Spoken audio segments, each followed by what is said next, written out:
오늘 말씀은 안식일에 대한 말씀이 나옵니다. 그러나 단순히 안식일에 대한 말씀이 아니라 안식을 지키는지 지키지 않는지에 대한 말씀이 아니라 어제 본문과 이어지는 고의로 지은 죄 또는 모르고 지은 죄에 대한 부분도 연결되는 말씀이기도 합니다. 또한 민수기 15장 전체에서, 아니 창세기, 출애굽기, 레위기, 민수기, 신명기 전체에서 말씀하고 있는 이스라엘과 하나님과의 관계에 대해서도 말씀하고 있습니다. 민수기 15장 말씀을 포인트로 정리하는 말씀이 40절, 41절 말씀인데요. 먼저 40절 말씀, 41절 말씀을 함께 읽도록 하겠습니다. 시작. 그리하여 너희가 내 모든 계명을 기억하고 행하면 너희의 하나님 앞에 거룩하리라. 나는 여호와 너희 하나님이라. 나는 너희의 하나님 되려고 너희를 애굽에서 인도해 내었느니라. 나는 여호와 너희의 하나님이니라. 아멘. 왜 계명을 주시고 그것을 지키라고 말씀하시는지, 왜 거룩하라고 말씀하시는지, 그래서 우리고 하여금 곤란하고 어렵게 하시는 것이 아니라 그 말씀을 지킴으로 인하여서 나는 너의 하나님이 되고 싶다라고 말씀하시는 것입니다. 나는 너의 하나님이 되려고 너희를 구원해낸 너의 하나님이다. 나는 너의 하나님이다. 나는 너의 하나님이다. 이것을 계속해서 말씀해 주고 계신 것이죠. 이것이 토라, 창세기, 출애굽기, 레위기, 민수기, 신명기 전체에서 말씀하고 있는 하나님의 메시지예요. 나는 너의 하나님이다. 나는 너의 하나님이 되려고 너를 구원해낸 너의 하나님이다 라고 말씀하고 있는 것이죠. 오늘 이 말씀을 통해서 왜 안식일을 지켜야 되는지, 아니 왜 거룩하게 살아야 되는지에 대해서 오늘 말씀해 주고 계신 것입니다. 이런 거예요. 약속의 땅에 가나안이 바로 눈앞에 있어요. 그런데 들어가지 못해요. 이스라엘의 제약으로 인해서 이제 들어가지 못하는 때예요. 근데 이때 하나님 말씀하시는 것은 무엇이냐면 약속의 땅에 들어가는 것이 중요한 것이 아니라 내가 너의 하나님이 된 것이 중요한 것이다 라고 말씀하고 있는 것입니다. 그것이 잘 되는 것, 너의 인생이 풍요롭게 잘 되는 것이 중요한 것이 아니라 내가 너의 하나님이 되었다는 것이 중요하다라고 말씀하고 있는 것입니다. 아멘. 이것은 아멘 하셔야 되는 겁니다. 신혼부부, 이게 적절한 비유가 될지 모르겠어요. 요즘에는 신혼부부가 결혼해서 그냥 단칸 월세방에 사는 거죠. 아무것도 없어요. 아무것도 없어요. 근데 그렇게 사랑하는 사람과 사는 것이 중요한 것이지, 정말 아무리 의리의리한 궁정과 같은 집에 살지라도 사랑하는 사람과 살지 못한다면 그것이 무슨 의미가 있겠습니까? 물론 사랑하는 사람과 의리의리한 궁전에 살면 더 좋겠죠.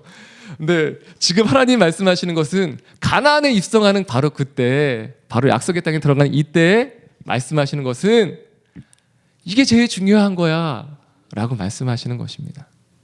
내가 너의 하나님이 된 것, 내가 너의 하나님이 되려고 너를 끌어낸 것, 너를 구원해낸 것, 이것이 중요한 거야 라고 말씀하고 계신 겁니다.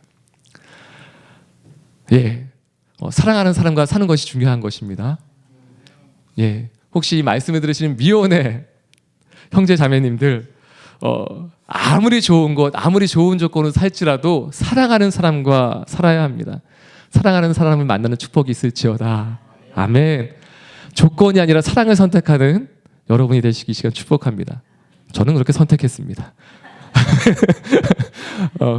이것이 민수기를 통해서 하나님이 하시고 싶은 메시지입니다. 나는 너를 사랑한다. 나는 너의 하나님이다. 너는 내 백성이다. 너는 내 사람이다. 그렇기 위해서, 그렇기 때문에 이 거룩한 관계를 지켜다오라고 부탁하시는 말씀인 것입니다. 사랑하는 관계에서 제일 중요한 것은 무엇일까요? 그것은 진실함입니다. 꾸밈 없는 것, 꾸밈 없이 진실한 관계.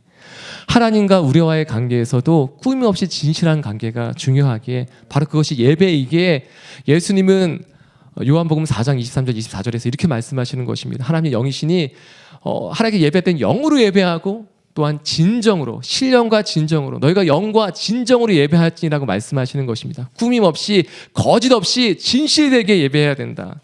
그렇게 나에게 나오길 바란다. 바로 이러한 말씀인 것이죠. 민수기 15장에서 하시는 말씀은 거짓 없이, 꾸밈 없이 진실되게 나와 관계해야 된다라고 말씀하시는 것입니다. 그래서 고의로 죄를 짓는 것과 알지 못하는 상황에서 죄를 짓는 것에 대해서 구분해 주시고 계시는 거예요. 오늘 32절 시작은 안식일에 대한 말씀부터 시작하게 됩니다. 나무하는 것을 발견하게 됐어요. 어떤 한 사람이 나무하는 것을 발견하게 됐어요. 이 나무한다는 것은 짚을 줍다, 나무 조각을 줍다. 그렇기 때문에 불을 피우기 위해서 나무를 주었다는 것을 볼 수 있어요. 출애굽기 31장 14절 말씀에 이렇게 기록되어져 있습니다. 너희는 안식일을 지킬지니 이는 너희에게 거룩한 날이 됨이니라. 그날을 더럽히는 자는 모두 죽일지며 그날에 일하는 자는 모두 그 백성 중에서 그 생명이 끊어지리라. 안식일에 범하는 사람들은, 안식일에 일하는 사람들은 다 죽이라고 말씀하셨어요. 그런데 이것이 그냥 안식일을 어긴 것 때문에 죽게 되었을까라고 했을 때 아니라는 거죠. 예를 들어서 갑자기 출산하게 된 여인이 있어요. 그럼 갑자기 물을 끓여야 되고 불을 피워야 됐겠죠. 그러니까 미리 준비했는데도 불구하고 나무를 많이 쓰게 됐어요. 그렇다면 나무를 해야 됐겠죠. 아마 그런 상황이었다면 돌로 쳐 죽이는 상황이 생기지는 않았을 것입니다. 그를 죽여야 되는 상황은 생기지 않았을 것입니다. 오늘 말씀은 이 전에 있는 어제 말씀 같이 이어서 봐야 되는 것이죠. 30절 31절 말씀에 보면 고의로 죄를 범한 사람들에 대해서 나오고 있어요. 30절 31절 말씀부터 쭉 이어서 한번 읽어보도록 하겠습니다. 30절 31절 말씀 어제 본문을 함께 읽도록 하겠습니다. 시작. 본토인이든지 타국인이든지 고의로 무엇을 범하면 누구나 여호와를 비방하는 자니 그의 백성 중에서 끊어질 것이라.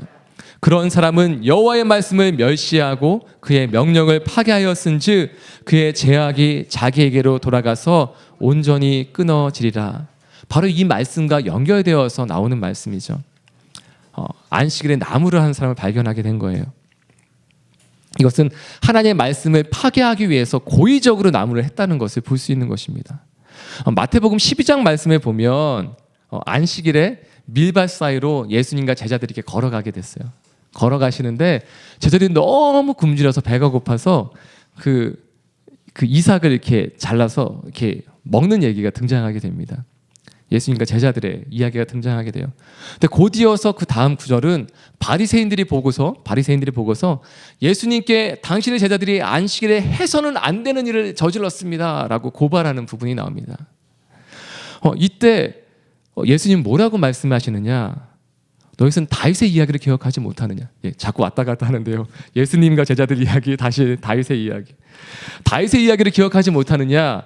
다윗과 그 일행이 굶주렸을 때 다윗이 성전에 들어가서 제사장만 먹게 되어 있는 진설병을 먹고 그 일행들에게도 가져다 주지 않았느냐라는 말씀이 나와요. 안식일의 주인은 바로 나다, 예수님이다 라고 고백하시면서 선포하시면서 안식일 자체를 범한 것에 대해서 지적하고 계시지 않아요. 굶주렸다면, 배고프다면 할 수 있다는 거예요. 안식일을 범하는 사람은 마땅히 죽일지니라 라고 되어 있지만, 성경 말씀에 되어 있지만 예수님도 또한 다윗도 어떻게 했냐면 그 안식일을 어기는 것이 아니라, 고의로 어기는 것이 아니라 배고팠을 때 그들이 먹었던 것을 볼 수 있어요. 그렇다면 나무를 하는 것도 위급한 상황이었다면, 다른 사람을 살리기 위해서 필요했었던 것이라면 괜찮았을 거라는 것입니다. 그런데 왜 이를 끌어내어서 죽일 수밖에 없었느냐? 피치 못할 사정으로 안식일을 어긴 것이 아니라 일부러 고의로 그렇게 했다는 것입니다. 하나님의 말씀을 멸시하고 하나님의 말씀을 파괴하려고 했었던 것을 하나님이 아셨다는 것이죠. 근데 오늘 말씀에 보면 나무를 했으나 아직은 불을 켜지 않은 상태였어요. 그러니까 율법에 보면 안식에 불을 지피면 그것이 안식일을 범하는 것이 됐어요. 근데 나무를 한 것만으로는 아직 불을 지피지 않았기 때문에 죽일 상황은 아니었어요. 이때는. 그래서 어떻게 할지를 모르는 상황 가운데 어떻게 했느냐? 34절 말씀을 저희가 함께 읽도록 하겠습니다. 시작. 어떻게 처치할는지 지시함을 받지 못한 고로 가두었더니. 자의적으로 해석하지 않았어요. 그러니까 불을 피려고 나무를 했겠지 해서 죽여야지 하지 않았어요. 그냥 그러한 것이 보였기 때문에 끌어는 왔으나 가둬두었고, 그리고 자의적으로 해석하지 않고 그때 다시 모세와 아론에게 하나님께 여쭈어 보는 부분이 나오게 됩니다. 사사기 시대를 한 문장으로 요약하면 이렇게 됩니다. 그때 왕이 없었으므로, 이스라엘에 왕이 없었으므로 자기 소견에 좋은 대로 행하였더라. 그런데 오늘 이 말씀에는, 그리고 어제 본문에는 계속해서 등장하는 것이 자기들이 알지 못할 때 하나님 앞에 들고 가는 부분이 나옵니다. 이것이 13장, 14장 말씀에 나와 있는 이스라엘 백성이 하나님 말씀하셨음에도 불구하고 그 땅을 취하라고 말씀하셨음에도 불구하고 들어가지 않았던 것, 이제는 아니다라고 말씀하셨음에도 불구하고 올라갔던 것들, 하나님 말씀에 온전히 순종하지 못했던 것들과 대비되는 하나님의 말씀이 선포되어지고 있는 것이죠. 이렇게 살아야 된다. 그래서 13장과 14장에 나와 있는 제약된 모습과 또한 16장에 등장하게 된 제약된 모습 가운데 그 중심의 민수기 15장은 이렇게 살아야 된다고 하나님 말씀하시고 선포하시는 부분이 나오는 것입니다. 물론 다 물어보는 거 좋은 거죠. 그렇지만 하나님, 오늘은 점심 때 무엇을 먹을까요? 또는 오늘은 무슨 옷을 입을까요? 이렇게 물론 그렇게 기도하시는 분도 계시지만 이렇게 하라고 말씀하시는 것은 아닙니다. 물론 저도 이제 이렇게 자살하려고 했다가 살게 됐어요. 그 다음에 학교를 자퇴하고 다시 이제 신학을 시작하게 됐어요. 그래서 이제 신학을 할 때 그때가 가장 뜨거웠죠. 그때는 정말 하루에 학교 들어가기 전에는 하루에 6시간은 기도하고 하루 6시간은 말씀 보고 하루 6시간 자고 하루 6시간 또 아르바이트하고 뭐 이렇게 지도진 기간들이 있었어요. 하나님의 음성을 듣고 하나님께 기도하고 이런 하나님과 친밀한 관계를 누리는 시간이 제 안에 너무 가장 충만하게 있었던 시간들이었어요. 그때는 무엇도 기도했냐면요. 이제 신학교를 처음 다니기 시작했을 때 1학년 때는 이제 셔틀버스를 타야 되는데 이 셔틀버스를 타는 지하철 구간이 2군데가 있었어요. 그래서 여기서 내리면 좀 일찍 내리면 여기서 타고 가고 앞 정거장에 타고 가고 거기서 놓치면 그 다음 정거장에 타야 돼요. 저는 늘 기도를, 하나님 여기서 내리면 셔틀버스가 있을까요? 아니면 다음에 내리면 있을까요? 또 신기하게 하나님 그때 알려주셨어요. 뭐 너무 이상하게 듣지 마십시오. 그냥 그 당시에 그랬어요. 그래서 그냥 기도하면 하나님이 알려주셔서 근데 그때마다 그럼 여기 내리면 있다고 말씀하실 때 내리면 있어서 타고 갔고 이미 늦었다 다음 정거장에 가라 그러면은 그때 또 가서 타고 가고 또 어느 때는 아예 늦었다 그래서 걸어서 올라가고 그렇게 했었어요. 근데 어느 날은 갑자기 그날은 늦지도 않았는데 제가 하나님께 이렇게 여쭤봤어요. 하나님, 오늘은 여기서 내리면 셔틀버스가 있을까요? 다음 정거장에 내리면 있을까요? 그렇게 기도하는데 하나님 이렇게 말씀하시는 거예요. 민서봐, 내가 너를 어떤 거를 선택해도 잘 되게 해주겠다. 그러니 제발 나만 좀 바라봐 줄 수 없겠니? 그러시는 거예요. 그 순간 이렇게 망치로 머리를 콱 맞는 것 같은 느낌이 들었어요.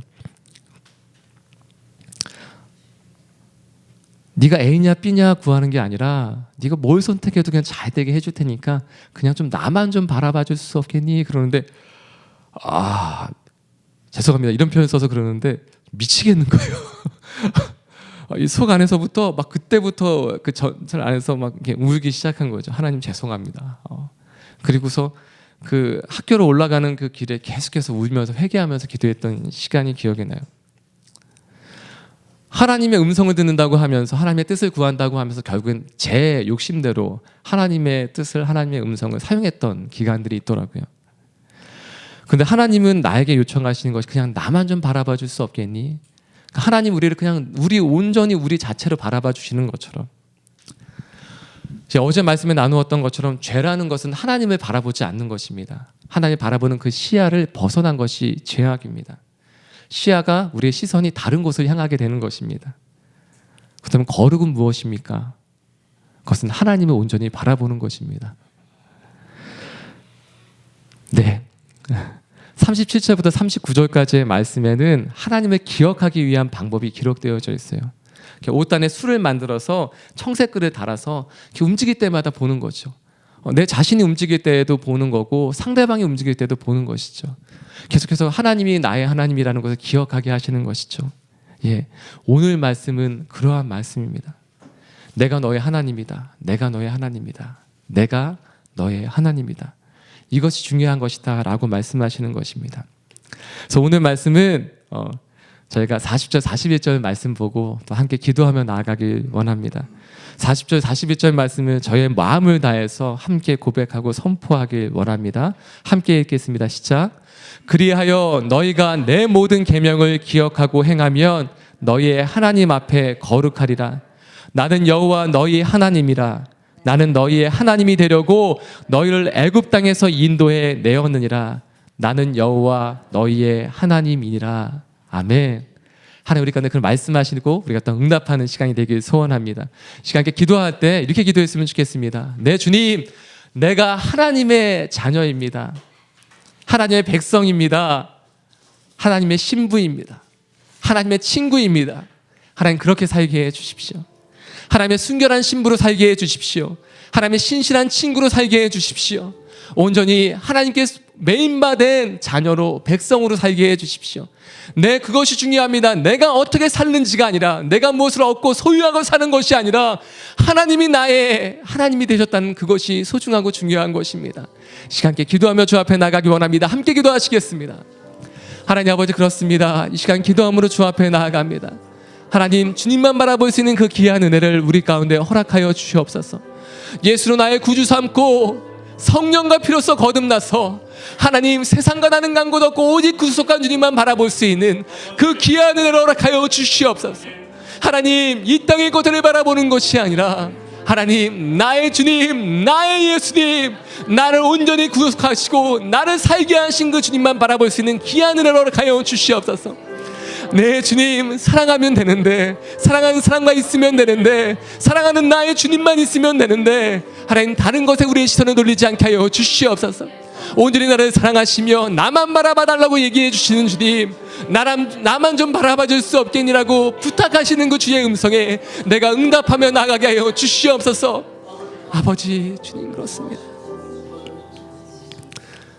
하나님, 나의 하나님이 되어주신 주님, 우리가 아직 죄인 되었을 때 우리를 위하여 십자가에 죽으심으로 그 사랑을 확증하여 주신 예수님, 그 사랑 앞으로 나아갑니다. 내가 네가 어떠한 것을 선택할지언정 잘 되게 해줄 것이다. 이것이 하나님이 우리 가운데 주는 복입니다. 다만 나만 좀 바라봐 줄 수 없겠니? 내가 너의 하나님이다. 내가 너의 신랑이다.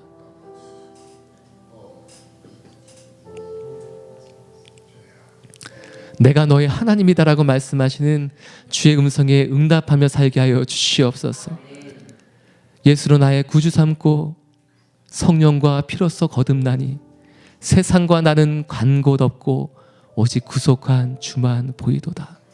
이것이 오늘 하루에 우리의 간증이 되게 하여 주시옵소서. 우리 일평생의 간증이 되게 하여 주시옵소서. 이 모든 말씀 예수님의 이름으로 기도드려올 때 이제는 우리 주 예수 그리스도의 무한하신 은혜와 하나님 아버지의 크신 사랑하심과 성령님의 오직 주님만 바라보며 따라가게 하시는 그 놀라운 은혜가 이곳 가운데 주님만 붙들고 살기 원하는 모든 하나님의 사람들과 그 가정과 하나님 그 일터 가운데, 또한 땅끝에 수고하시는 모든 선교사님들과 그 사역과 가정 가운데 이제로부터 영원토록 함께 하옵시기를 간절히 축원드리옵나이다. 아멘. 주님만 바라보며 주님과 동행한 하루가 되시길 이 시간 축복합니다.